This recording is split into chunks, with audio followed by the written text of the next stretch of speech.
बच्चों, कल आपको थ्योरम समझाई थी। अगर आपको किसी बच्चे को उसमें प्रॉब्लम है तो मुझे व्हाट्सएप मैसेज कर देना, ठीक है।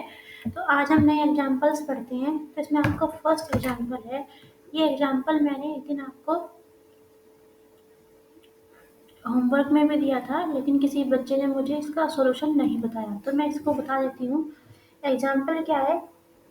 so that the vectors 1 2 1 2 1 0 and -1, sorry 1, ये +1 है, 1 -1 और 2 form a basis for R cube, ठीक है। ये बताना है। तो सॉल्यूशन देखो इसका। डायमेंशन ऑफ आर क्यूब क्या है? आर क्यूब की डायमेंशन 3 है और ये वेक्टर्स भी कितने हैं? 3 वेक्टर्स हैं, ठीक है। तो हम मान लेते हैं u1 इक्वल टू 1 2 1, u2 इक्वल टू 2 1 0 and u3 equal to 1 -1 2. If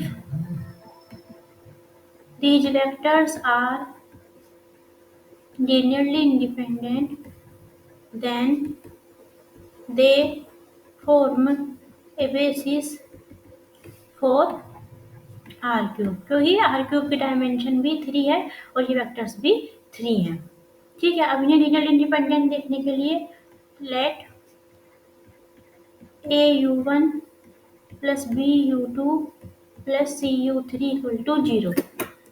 अगर यहाँ से ए बी सी की वैल्यू 0 आ जाती है तो ये कैसे हो जाएंगे? Linearly independent. तो a 1 2 1 plus b 2 1 0 plus c 1 -1 2 equal to 0। इसमें 3 इक्वेशंस बन जाएंगी आपकी। क्या क्या बनेंगी? A plus 2b plus C equal to 0, 2a plus B minus C equal to 0 and a plus 2c equal to 0। ये 3 इक्वेशंस बन गई। अब ये क्या बन गया? System of homogeneous linear equations. इसे सोल्व कर लेंगे। कैसे सोल्व करेंगे? एक्रोन फॉर्म से कर लो। इसका मैट्रिक्स क्या बन जाएगा? 1 2 1 2 1 0 और 1 -1 2। ठीक है, एक्रोन फॉर्म में चेंज कर लो तो ये आ गया 1 2 1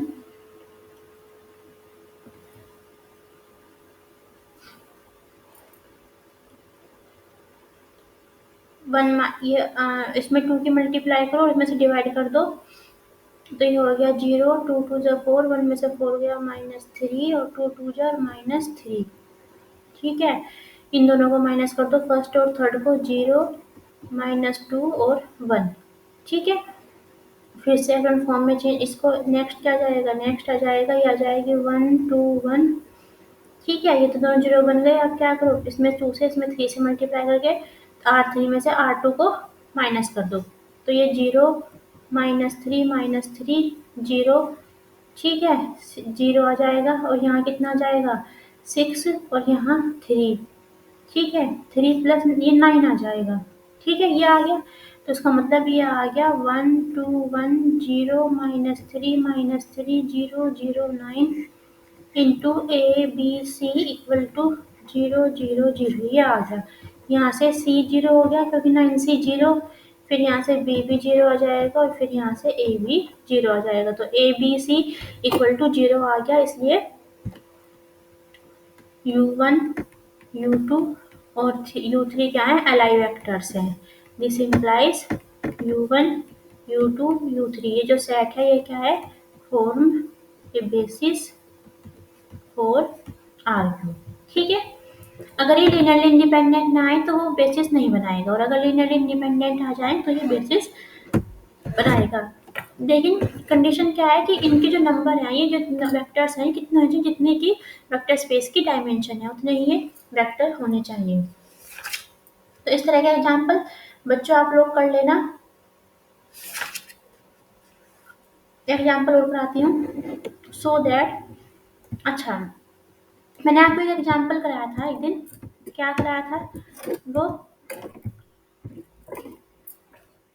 एग्जाम्पल लास्ट जो हमारी मंडे क्लास हुई थी उसमें एग्जाम्पल 2 कि अगर आपका जो वेक्टर स्पेस है वो है M2 × 2, क्या है इसमें set of all matrices of order 2 × 2, और जो मैट्रिक्स की एंट्रीज होंगी वो कैसी होंगी रियल, कैसी होंगी रियल, जैसे कि 1 0 2 3 -3, ठीक है, ये रियल एंट्रीज है।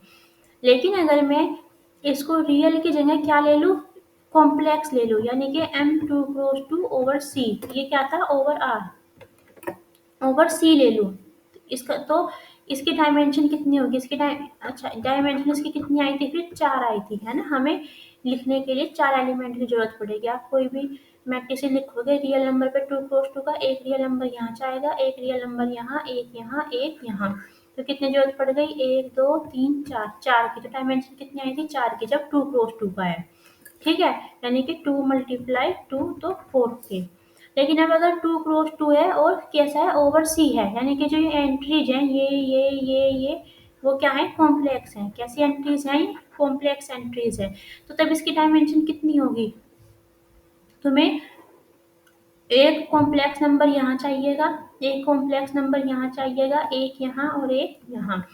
कॉम्प्लेक्स नंबर किस फॉर्म में होता है a+ib में, अगर तुम्हें कोई कॉम्प्लेक्स नंबर लिखना है तो कैसे लिखोगे a+ib फॉर्म में, ठीक है। तो C1 को हम लिख देंगे a1 + ib1, C2 को लिख देंगे हम a2 + ib2, C3 को लिख देंगे हम a3 + ib3 और C4 को लिख देंगे हम a4 + ib4, ठीक है। तो बताओ बच्चों तुम्हें कितने नंबर्स की जरूरत पड़ी, कितने 1 2 3 4 5 6 7 8, कितने एलिमेंट जरूरत पड़ी तुम्हें 8 एलिमेंट्स की, तो इसकी डायमेंशन कितनी हो गई 8 हो गई, कितनी हो गई इसकी डायमेंशन 8, ट्वाइस हो गई, ठीक है। 4 यहाँ तो 4 थी रियल में तो, लेकिन कॉम्प्लेक्स में कितनी हो गई है 8 हो गई, ठीक है बच्चों। तो ऐसे ही तुम और भी जो बता सकते हो मैट्रिक्स, मैंने तुम्हें एक मैट्रिक्स दिया था, अगर तुम सिमेट्रिक मैट्रिक्स ले लो, क्या ले लोगे सिमेट्रिक मैट्रिक्स इसका सेट, ठीक है, n×n ऑर्डर का, कैसा n×n ऑर्डर का, तो उसकी डायमेंशन कितनी आई थी ओवर आर है, ये क्या है ओवर आर, ठीक है। तो इसकी डायमेंशन कितनी आई थी बच्चों 1/2 n×n+1, ये आई थी ना। लेकिन अगर हम इसे ही n×n ओवर सी ले लें, ओवर सी, तो ये हो जाएगा 1/2 n+1 और इसका ट्वाइस, तो कितनी आ जाएगी n×n+1, ठीक है बच्चों। तो ये हो गया, इस तरह से तुम और भी एग्जाम्पल देख सकते हो। तो अब जो मेरा ये सब बताने का मोटिव था वो नेक्स्ट एग्जाम्पल था, तो हम एग्जाम्पल देखते हैं कि सो दैट द सेट, कौन सा सेट है 1i0 2i 1 1 0 1+i 1 - i, ठीक है, is a basis for V3C, ठीक है, ये बताना है। तो फिर से यही करना है, क्या करोगे a×1i0 + b×2i 1 1 + c×0 1+i 1 - i, ठीक है। तो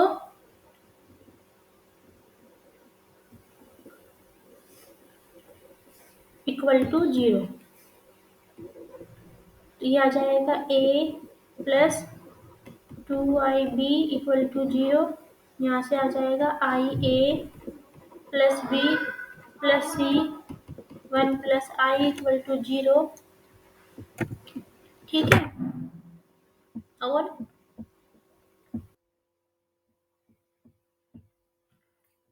तो बच्चों ये तुम्हारे इक्वेशंस बन जाएंगे, ठीक है।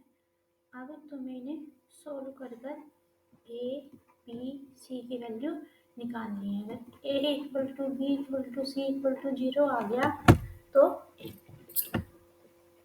ये जो इक्वेशंस हैं, ये ए बी सी 0 आ गया, तो जो ये हमारे वेक्टर्स हैं ये क्या हो जाएंगे लीनियरली इंडिपेंडेंट, और ये एक बेसिस बना देगा, ठीक है।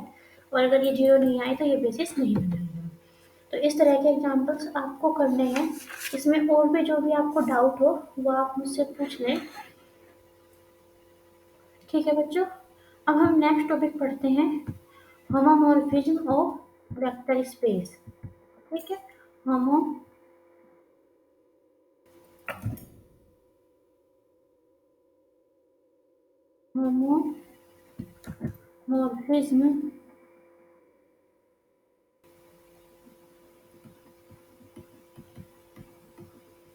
Of vector space.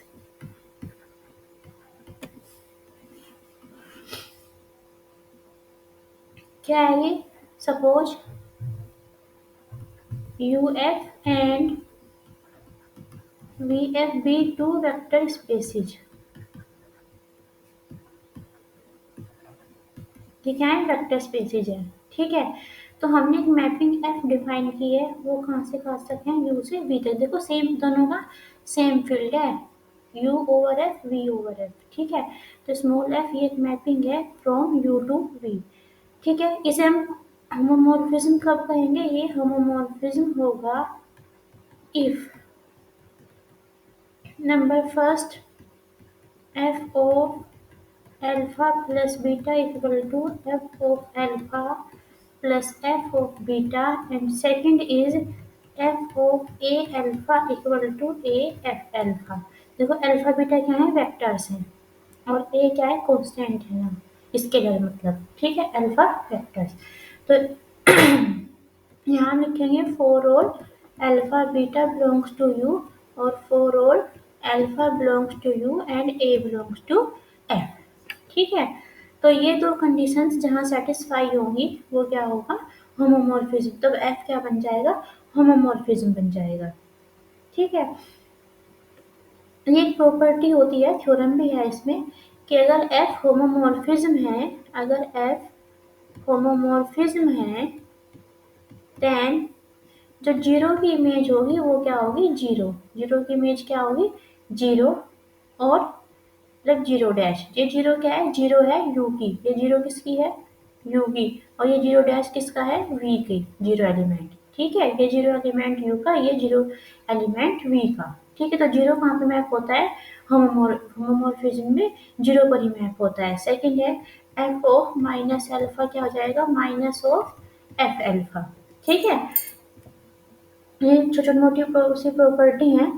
ठीक है, नेक्स्ट टॉपिक है आइसोमॉर्फिज्म ऑफ वेक्टर स्पेस। क्या है? Isomorphism of vector space. ये क्या है?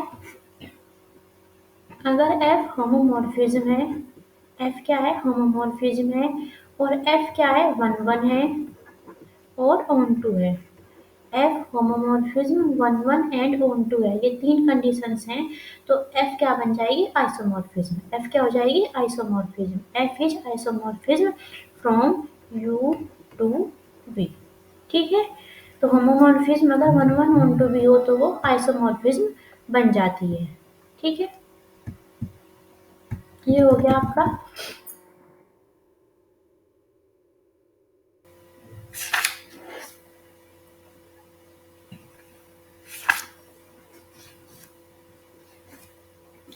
जो मैंने आपको ये दो कंडीशंस बताई होमोमॉर्फिज्म के लिए, क्या बताई? कि F O alpha plus beta equal to F of alpha plus F of beta, और ये क्या बताई? F of A alpha equal to A O F alpha. इन दोनों को मिला के हम बस एक कंडीशन बना लेते हैं, क्या? F of A alpha plus b beta equal to a F alpha plus b F beta, where a and b belongs to F यानी कि स्केलर हैं, और alpha belongs to U, alpha beta belong to U. ठीक है, तो इन दोनों की जगह हम केवल एक कंडीशन ये भी सेटिस्फाई कर सकते हैं। ठीक है बच्चों,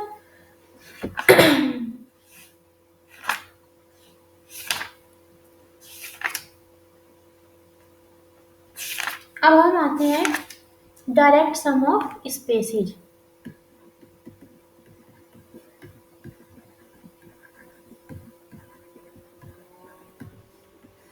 डायरेक्ट सम ऑफ स्पेसिस। ठीक है, डायरेक्ट सम क्या होता है, जैसे V कोई वेक्टर स्पेस है ओवर F और W1 W2 ये दो सब स्पेसिज हैं V के। ठीक है, W1 W2 क्या है, सब स्पेसिज हैं V के। Then V is direct sum of W1 and W2। ये W1 W2 का डायरेक्ट सम होगा if every element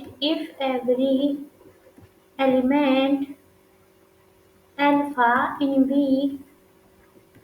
can be written in one and only